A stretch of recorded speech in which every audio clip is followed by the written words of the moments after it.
It's a Jackalope Carnival! Jackalope Carnival!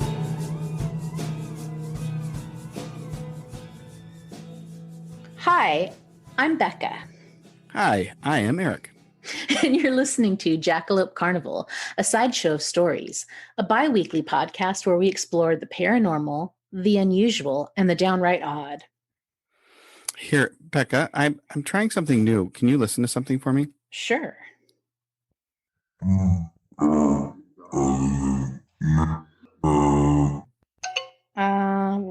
Nice. Yes, that means the rabbits will be here on Tuesday with knives.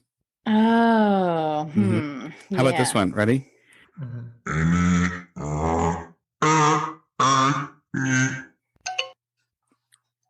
Oh, well, I think you got that one. Good. Excellent.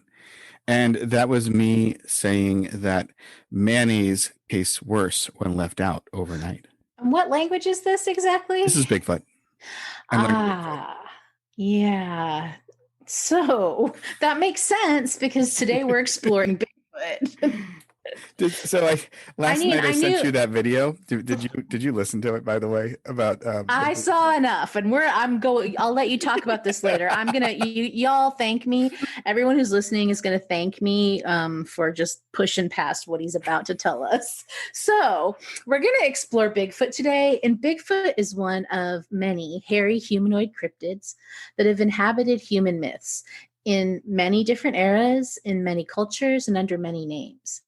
And while they have different names, here in the United States, they're commonly known as Bigfoot, the exceptionally tall, wild humanoids of the dense, dark woods with their trademark large feet. Yeah, Bigfoot, with the large feet, that's a stretch in name. Where do they come from? Who has seen them? Do they exist? Hopefully we'll give you some answers. We'll let you take away some questions and then really bad puns, probably mostly Eric, on this episode of Jackalope Carnival. So the archetype of the wild man of forests seems to have been with humanity since our early, journey as humans, as we formed tribes and cities and networks and civilizations. Some scholars even believe them to be a distant genetic link to our past, with speculation that they're either physically or symbolically Neanderthals. There's actually a book on this, and it's called Still Living, Yeti, Sasquatch, and the Neanderthal Enigma. And it was published in 1983 by Myra Shakely. It looks into this question, and I really want to read it. I couldn't get a hold of it. Is it still in print? Well, it is. And at least at the library I looked at, it was there. Oh, wow. So, this topic has so much to it, right? This topic is just... Of the things we've covered so far, I'd say this is the easiest to research. And there were so many different ways we could have taken this. You know what? Honestly, I felt like because there was so much, it was a little more difficult because you just spent hours reading and it's like, I don't know what that got me. But it did get me to know that there are many ways of looking at Bigfoot.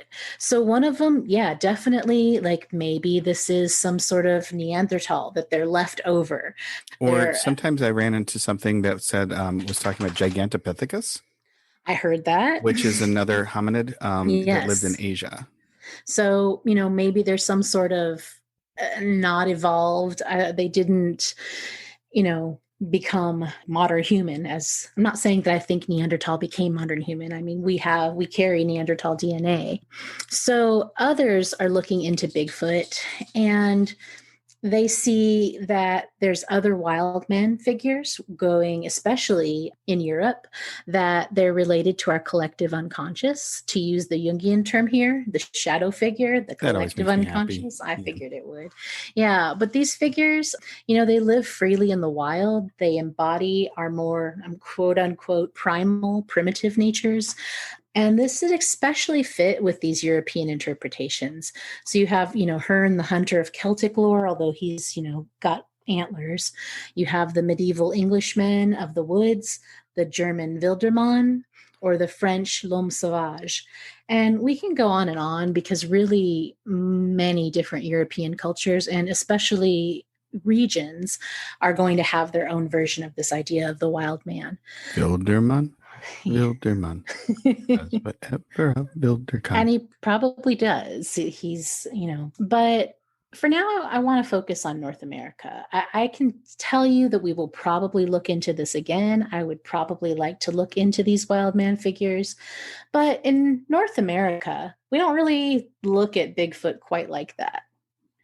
And I've heard and read a lot of accounts that say that Bigfoot stories start after a sighting that happened of some footprints in 1958. Eric's going to tell us about that in just a second. And while that may be when the term Bigfoot was coined and Bigfoot came to be this gentle / angry ape-like creature we now know and love, the history of long-haired people living away from human society is much older than that. In Northern California? In North America. Yeah, okay. Northern California, in North America. So Canada, all along the coast. I had a nephew who was a long-haired person in California for a while. I have a nephew who actually is a long-haired person in California. There you go. All right. So tell us a little bit about this 1958 sighting. Right. So Ray Wallace is the man you're talking about, right? Mm-hmm. And he lived from 1918 to he just died in 2002. And he was a logger. He's a guy who liked to pull pranks on people. And the image of him doing so is actually pretty funny to me, because one of the things he did is he like carved out these enormous joke feet and then strapped them to his own feet. And then he just walked around Northern California, basically just to like yank people's chains. And I don't know that he was, I have no idea if he had any coherent idea that he was trying to spread some story about I'm a wild sure man. he did. You I'm think so? absolutely sure. He was living in the Pacific Northwest. Absolutely, he had heard of it. That's a good point.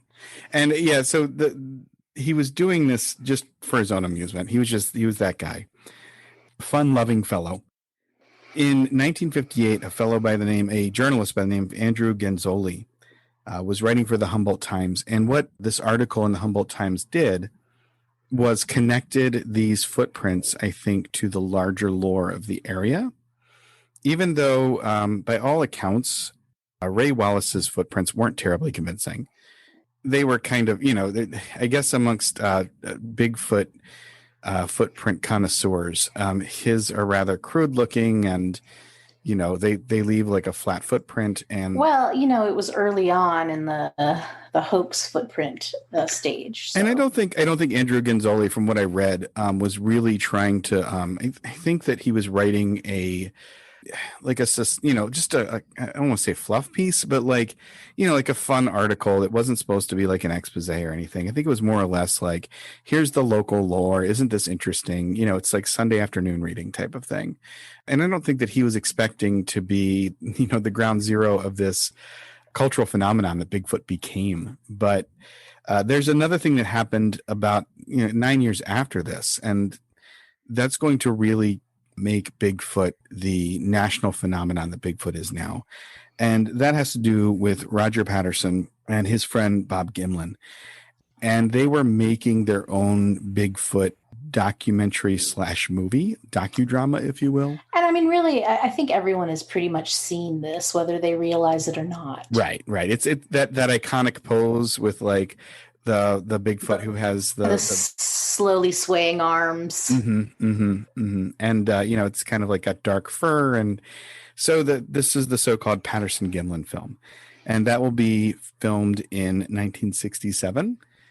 And once that hits, and literally to the day he dies, Roger Patterson will not recant that he thinks that this is an authentic piece of film. He goes to his grave saying this is a real thing. Bob Gimlin is this moment still alive. But Bob Gimlin has actually only given a couple of interviews and doesn't really talk to the press a lot. And it's a controversial thing, it's kind of a litmus test. I think if you think the Patterson Gimlin film is fake, yes. Yeah. I was just sorry. You finish your thought.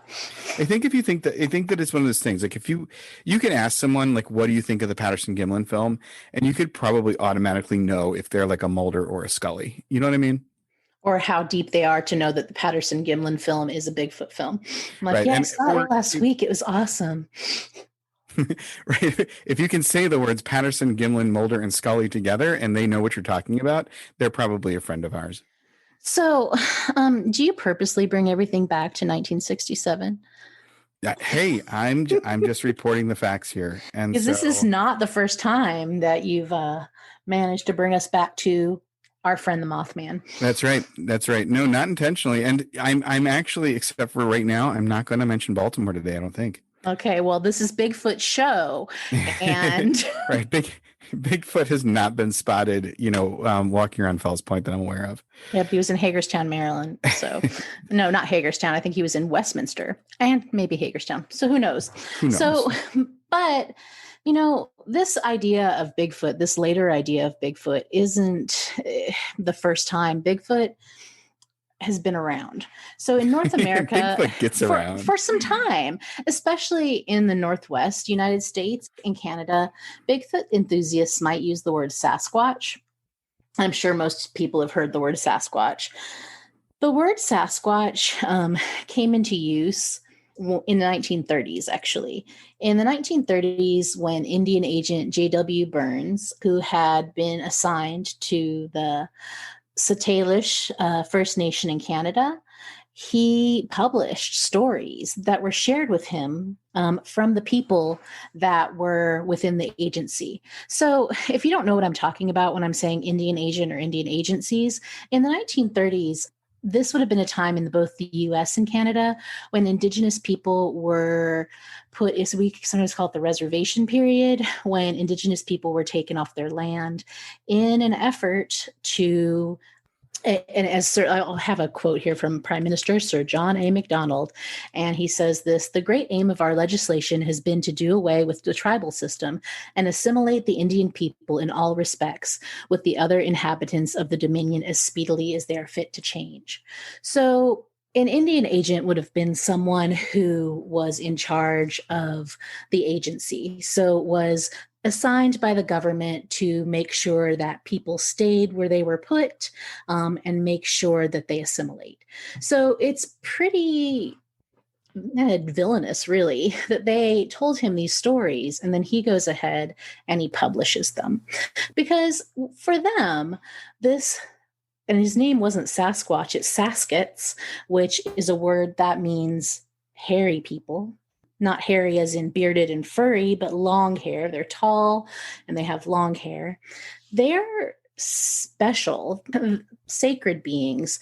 And I don't want to use the word sacred like we think of sacred like God, but they are sacred beings that had a close relationship with the people. And Eric loves this because when I read this, it made me laugh. Because not that I think it's funny that they have a belief that Saskets could move through physical and spiritual worlds, but that Eric I've been constantly has been pushing this on me. John, I have a bumper sticker on my car that says John Keel was right. You know that, right? Yeah, as Bigfoot as an interdimensional creature. So that's what his theory is with this. So when I read that, I'm like, oh, I know who's going to love this idea. I have my reasons. I'll get into them later. This is published, and this mispronunciation, who knows why, it becomes the dominant word. So the dominant word is Sasquatch. Now, there are stories from nations, Indigenous people, all the way, pockets of stories that are very similar, but mostly in the Pacific Northwest do we have stories that seem closest to the way we think of Bigfoot in a modern sense. So this Sasquatch, Sasket, becomes what we say. So I'm thinking that your 1958 prank, he probably absolutely had heard of this story because this became pretty popular. Now, to be fair, I think that J.W. Burns said he believed it. He said that he believed it was possible and there was a possibility of it. And I can go on a little more later. So they're not the only West Coast nation with stories of a hairy man. And one nation that I found particularly interesting, their stories, was the Tule River tribe of California. Their modern tribal boundaries are adjacent to where their ancestors, the Yokuts, would have lived. And next to that tribal boundary is something called Painted Rock. And I'm going to guess you can probably deduce, you're fine. You can use your powers of deduction, that this features pictographs. And you probably know where I'm going now. Oh, yep, you're right. I hear you. One of these pictographs is a hairy humanoid figure. And this hairy humanoid figure is not alone. He has another smaller hairy humanoid figure with him, and then an even tinier hairy humanoid figure. So he's a whole Bigfoot family. Along with these pictures, we are able, because ethnographers collected stories from the Tule River tribe, and they believe this is a modern story because they don't have anything before 1940. Doesn't mean they didn't exist, because for many reasons, Indigenous people weren't always willing to share, many reasons considering that their beliefs and traditions were often outlawed, didn't share these stories. So while they're calling it a modern story, we don't know how old it is. But the story, it is that the hairy man, this giant hairy man, helps the animals to form human beings. And humans are created by the animals. And Coyote, he's a crafty one. Lots of indigenous cultures have trickster figures, and a lot of them have Coyote. It doesn't explicitly say this, but Coyote is known as crafty. And Coyote thinks that humans should walk on 4 feet like him. But Hairy Man looks at his 2 legs, his 2 strong legs, and thinks that we, like him, should be walking on 2. And so Coyote's like, let's race. Let's see who's fastest. Now, Hairy Man knows that Coyote's going to trick him. So he's like, yeah, let's race. And when Coyote races off, Hairy Man's like, okay, other animals, let's start to build these humans. And he does.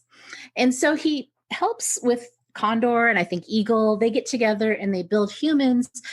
But when we're done, instead of being happy to meet our creators, when we see Hairy Man coming up to greet us, this hairy man, we run. So, and we've been really doing sad. that ever since. Yeah, right. And he's really sad, and that's why he cries. So they say that's why he has tears, is because, we didn't want to meet him. But some accounts of Bigfoot have him not as a sad kind of, creature. No, who's absolutely. Sorry. Yeah, there's some that seem more like scary stories, really. And some nations have those, but not these 2 particular stories. I kind of love that story, though. Actually, there's something about it I do like. And I often wonder, Eric, and I have to kind of wonder if when these stories from the indigenous people mixed with European stories, they saw them in a different way, right? Well, let's see. So like, I don't know how many people are familiar with Hildegard von Bingen. I love Hildegard von Bingen. Yeah, I knew you. So she had these visions. So she was an abbess of her time. She was a musician. She was a doctor of sorts. She was she did medical. They called her a doctor of the church too. But and that's a different thing. That just means that her teachings in the church were. I think that was anyway. I'm not going to go down there. Given weight. That wasn't. Yes. That wasn't that far. That was like 2012 or anyway. So carry on. We're going to move past that. So she was great. Look her up. She's awesome. She is awesome. But she had these visions of Jesus as this blue man surrounded by circles. And that's how she interpreted in her day through her lens. It was a religious experience. If I saw a blue figure materialize in front of me, I don't know that the first thing I'd think was Jesus. Well, it might be, but not in that way. I would be really shocked, and I might think aliens. So I think that some of this has to do with the lens of those who were looking at it. John Keel says that. I'm sure John Keel says everything, Eric. He says everything. I know, right? And the thing is, though, is I should be clear about this. I do love reading John Keel's 2 books that I've read. I'm not completely signed on. I find his theories interesting. I find some of the things he's written dubious. Well, you better sign on with that theory because but I think that has some merit, right? That who would have been the Fae at another point in European history become, UFOs at another point in American history. Exactly. And so I think that perhaps when Europeans with this history of wild men or with this history of different ideas, perhaps that's where we're going, because you have some stories that have a very different feel. I do. I particularly went for stories that were before the Patterson Gimlin film because once Patterson Gimlin film is made and becomes famous, Bigfoot becomes part of pop culture. And there's movies made and there's TV shows made. The famous $6 Million Man episode. Everyone knows who Bigfoot is after that. But the stories that precede that were the ones that I was looking for and thought were interesting. And I found 3 stories that really made me go, well, that's interesting. And the first one is recounted by none other than Theodore Roosevelt. Oh. Yes, he wrote that makes so much sense, though. This isn't the first time Theodore Roosevelt gets involved with a cryptid. Theodore Roosevelt was going to lead an expedition in Maryland for the Snallygaster. But he was something else came up that something came up in Washington that required him to actually do statecraft instead of going to hunt monsters in rural Frederick County. But so yes, this isn't the first, someone should make that movie, right? Theodore Roosevelt, Monster Hunter. In his book, though, The Wilderness Hunter, that was published in 1893, he recounts a story that was told to him by, according to Theodore Roosevelt, an old trapper or a mountain man. And he just called this man Bowman. And allegedly Bauman told him a yarn and he really liked it. But this story is a little terrifying, actually.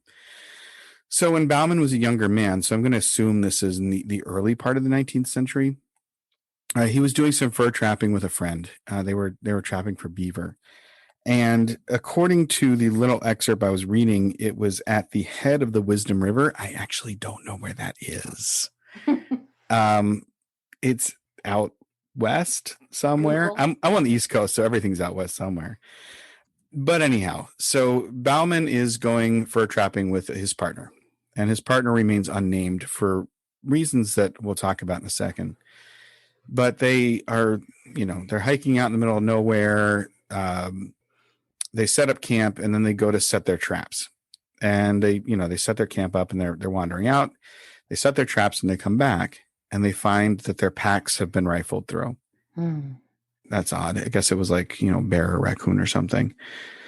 But that's it. That isn't the end of that. Turns out that they noticed that the tracks around the camp were not made by a 4-legged creature. They're made by a 2-legged creature.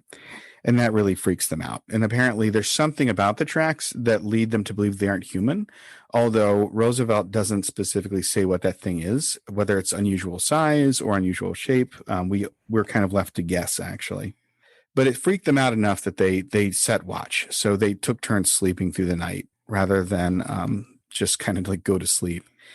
And apparently what they heard was, and this is a quote, a harsh, grating, long-drawn moan, a particularly sinister sound.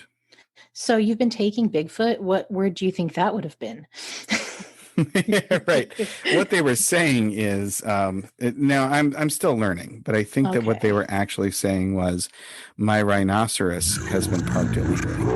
Yeah, it makes sense. Mm-hmm. Totally. Mm-hmm. Yeah, that's a phrase you'll use quite often. This story isn't over though, right? So the next day, believe it or not, they're like, hey, let's go home. This is all freaking us out. So to expedite things, they're like, look, I'll go upriver. I'll get the traps. You break camp. I'll come back and we're going to get out of here. And so Bauman comes back to find that his partner has been killed. Oh, yeah. And I didn't see that coming. Yeah. And not only is he was dead and his, according to the tracks, the guy is an experienced woodsman and all that. So he's reading tracks. Apparently his neck was snapped. There's gouges like teeth marks around his throat, but he's not eaten. But his body is kind of rolled around and messed with. So Bauman hightails it out of there. And this is the story that Roosevelt was told. And the treatment of this in his book is not one of skepticism. Now, who knows if Roosevelt was spinning a good yarn? I mean, that's a terrifying one. Or it just seemed plausible to him. Again, we're talking about a man who was going to mount a expedition for the Snallygaster in Maryland, which... yeah. Yeah. Right. So anyway, so that happened. That story was published in the late 19th century in 1893. So the story's older than that.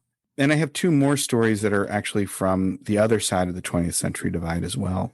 Oh, yes. Yes, and they both happen actually in 1924, strangely enough, both of them. Am I going to guess out west again? No, I actually have locations for these. Well, I have locations for one of them. Okay. The first one actually is a place called Ape Canyon, which is still a place that you can visit. I'm going to now. Well, it's to the east side of Mount St. Helens. I actually Google mapped it and looked at it. It is still in the 21st century, the middle of nowhere. And there aren't many middle of nowheres left in the lower 48. Wow. And this place is still the middle of nowhere. Like, I think there really are. And that's kind of what's beautiful about the Bigfoot sightings, considering. But yeah, I'm going there. Oh, that's right. Right. You're going to talk about Maine soon. But okay, so this is like, honestly, there's no towns near Ape Canyon. And when I did a search for Ape Canyon, and even I did a search of newspapers as well, most of the things about Ape Canyon that came back actually weren't about this story at all. It was about why it's a good place to mountain bike and hike. It's apparently very good for that. Except this story tells you why it's not a good place to mountain right. bike or hike. But it got its name from... Sorry, tourism board. Well, I'm sure they also, when push comes to shove, I'm sure that you get more people going out to Ape Canyon to look for Bigfoot than you have people staying away. That's probably true. The net total is probably positive, not negative. But Ape Canyon got its name from this story that happened in 1924. And that's why they call it Ape Canyon. And apparently, I think these miners, from the accounts that I'm reading, and I read this account in several different sources, the fella who talks about is a guy named Fred Beck, and he doesn't seem to be terribly aware of the local stories. He seems to be caught off guard by the fact that while he and his friends who are miners, they have like a small mine, they're looking for precious metals, I'm going to assume. They're walking through the woods and they see a ape man hiding behind a tree and staring at them. Now, being, men in the 1920s, I guess they decide that, when you see strange things that you should probably shoot them, because I think that's what people did in the 20s. So they do. They shoot this. Of course they do. Right. So they shoot it. With Tommy guns? I mean, it's the 20s, so that's what I'm saying. See? Yeah. Well, shoot the guy behind the tree. See? So, yeah. Wise ape. They hit him and he goes running off screaming into the woods. And they're kind of like, well, that was weird. Some other accounts that I was reading were saying that actually they got one of the apes, they're getting followed by more apes at this point. And at one point they literally shoot an ape off of a cliff. And at that point they know that stuff's about to happen, right? It's going down. And so they retreat to a cabin. And this cabin, luckily for them, it was rather sturdily built, so the accounts go. Winters are kind of rough up in the mountains, and so it was sturdily built to withstand snow. Although when I was in the Pacific Northwest, when I lived there, it didn't snow very much at all. But I lived in Seattle, not like in the mountains, so I'm sure it's different. But this cabin didn't have windows, luckily for them, because the ape men came at night. And at least two of them. Band name? That's our new band name. Hello, and we're done. The Ape Men come at night. The Ape Men came at night. That's it. Glad I could check that box. And they were throwing rocks at the cabin. Apparently, at one point, they even ripped a board off and were like reaching in to try to grab the men. The men were firing shots out into the night to try to scare them off, and they weren't scared off. And it sounds like they had the worst night of their life as the ape men, are waging this assault on their cabin all night. And by the time that morning comes and things calm down and quiet down and they feel comfortable enough to stick their heads out, they're like, we're out of here. And they abandon their mine. They abandon the site. But the canyon is still known as Ape Canyon to this very day. Yeah. And maybe by people who don't even know the story about how it got its name. Probably not. And the second one that happened is a Canadian man by the name of Albert Ostman in 1924. And his story is even stranger. He actually signs there's a Canadian legal term, and I forgot to put it in my notes. Sorry. Oh. But the term, it's basically an affidavit. Just say it in Bigfoot. Oh, there you go. Mm-hmm. So there is he signs an affidavit saying that this happened to him in 1924, but apparently he told the story some decades later. I think that it happened to him. He says it happened to him while he was young, and he didn't want people to think he was nuts. And by the time he tells the story, he's an old man, and he has no more care to give. But the story is crazy because he's, again, out in the woods doing things. I think he's trapping for animals as well. But he's in his sleeping bag, and in the middle of the night, he gets scooped up, and he feels himself get he's in the sleeping bag. He can't get out because whatever has him like kind of pinch the bag shut. He's a sack of potatoes. Yeah, he is a sack of potatoes, and he gets carried for some miles. And when he finally gets plopped down, according to Mr. Ostman, he climbs out of his bag to find that he is in the presence of a daddy Bigfoot, a mama Bigfoot. Maybe that should be our band name. Daddy Bigfoot. Absolutely. So okay, sorry. So there's a Bigfoot, the whole Bigfoot family. Is someone writing all these down, by the way? I hope they are. So there's a Bigfoot family. Yeah, and a boy and a girl too. So there's a whole Bigfoot family, and he describes their dimensions as very, very large. The male is supposed to be over 8 feet tall, and he's a hairy biped. My favorite part of his account about the female Bigfoot is that she had bangs. I don't know why you're laughing. Female big feet want to be Bigfoot. Sorry, that's a plural word. They want to be stylish too. Right, but he went out of his way to say that the female had bangs, which just cracked me up for some reason. So he's kept there for a couple of days. Now here's where I'm reading this in multiple sources, and I even found that there is an Albert Ostman Wikipedia page, although that wasn't my main source. I use mostly print sources for this. But in one source, it says that the way he got Papa Bigfoot distracted is he gave him snuff, and it made him woozy, and he was able to escape that way. Another account says that he just wandered off after they got used to having him around, and he wasn't he was no longer a novelty. And he could find his way out of the middle of the woods. And apparently he found his way, back to civilization in some manner. But he was willing to sign a legal document, a legal affidavit to the story. I mean, I'm not trying to convince anybody that he's telling the truth. I have no idea one way or the other. And that kind of brings up our question, so do Bigfoot exist? And I like the possibility because I just heard about it last year, a story about a man. His name's Christopher Knight, and he was known as the North Pond Hermit. Why am I bringing this up? Because Christopher Knight left his home in Connecticut and decided... Because he was hairy? Was he hairy? No. Well, by the time, after 27 years, because he leaves his home in Connecticut and decides he's going camping in Maine for 27 years. There really aren't very many sightings of him. The reason he got caught is because he was burglaring camps, taking quite a bit from summer camps and getting ready for the winter. And they had cameras. And so they found him on camera, breaking in, taking stuff, and eventually found their campsite. There was only one person, I believe, who saw him out in the woods, and they said he kind of put his finger to his lips and said, shh, and the guy acknowledged. But 27 years in the Maine woods, this guy manages to just disappear. No one sees him. So my thought is if a human with our dull senses can manage to hide for 27 years, maybe it's possible. Sorry, go ahead. No, you go ahead. We're in a strange position where I think that we're in topsy-turvy day, because I honestly don't think that Bigfoot is a biological creature today. And I mean, then how can he be an interdimensional creature, Eric? Well, that's what I'm saying. Maybe he's an interdimensional creature, but he's not a creature of this realm the same way that you and I and my cat and people have a lot of different ideas here. Mhm. I, for one, am willing to look at the possibility because there are vast wildernesses in the United States, in Canada, I mean, in Germany. So we know these countries that have this wild man, there's a lot of places a person can hide. But some people believe that Bigfoot is other things. Like there's a belief that Bigfoot's actually an alien who has been here since time began. I'm talking to you, YouTube.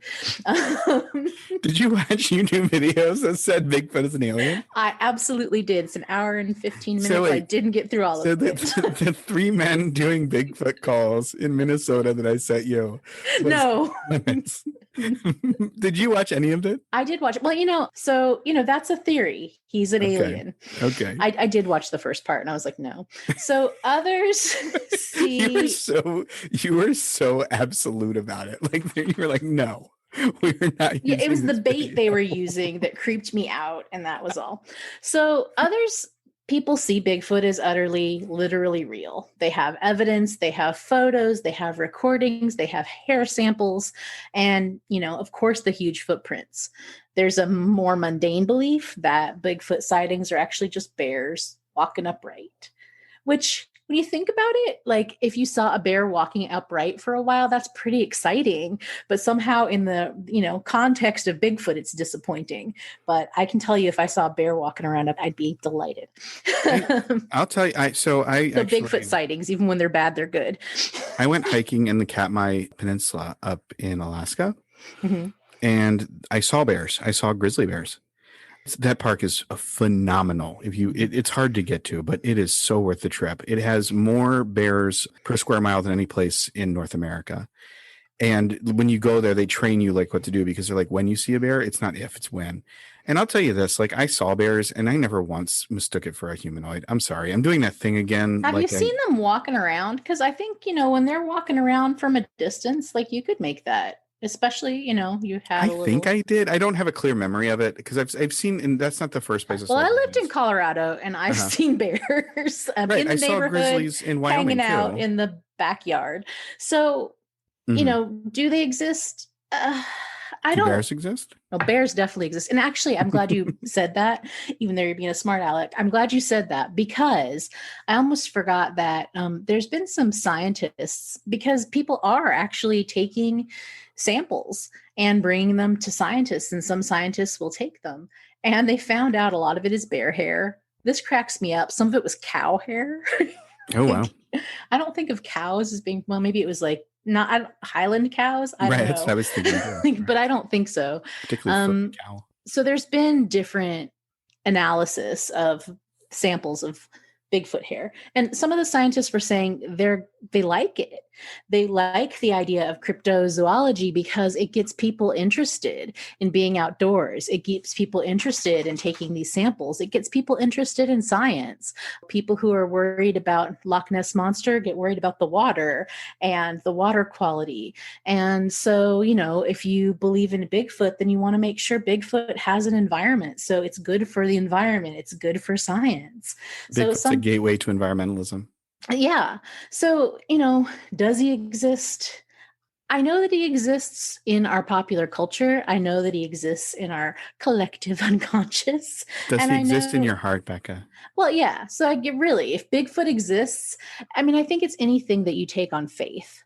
That, just as religion exists, well, should atheists not study religion? I don't believe that, because if you don't understand religion, you're going to have a hard time understanding, history when it comes to like Europe in the 1600s, right?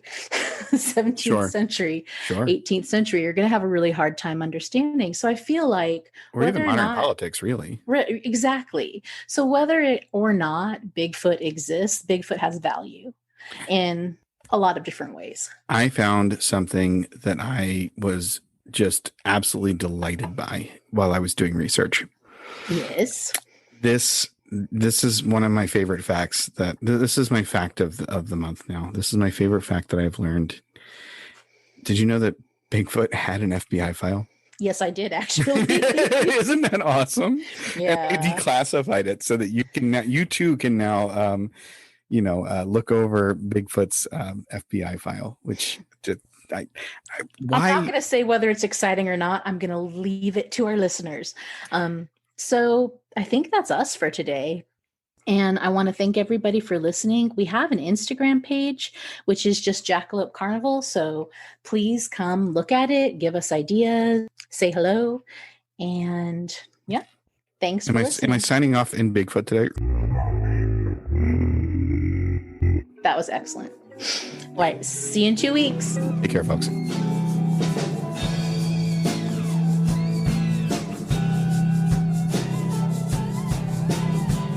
Jackalope Carnival!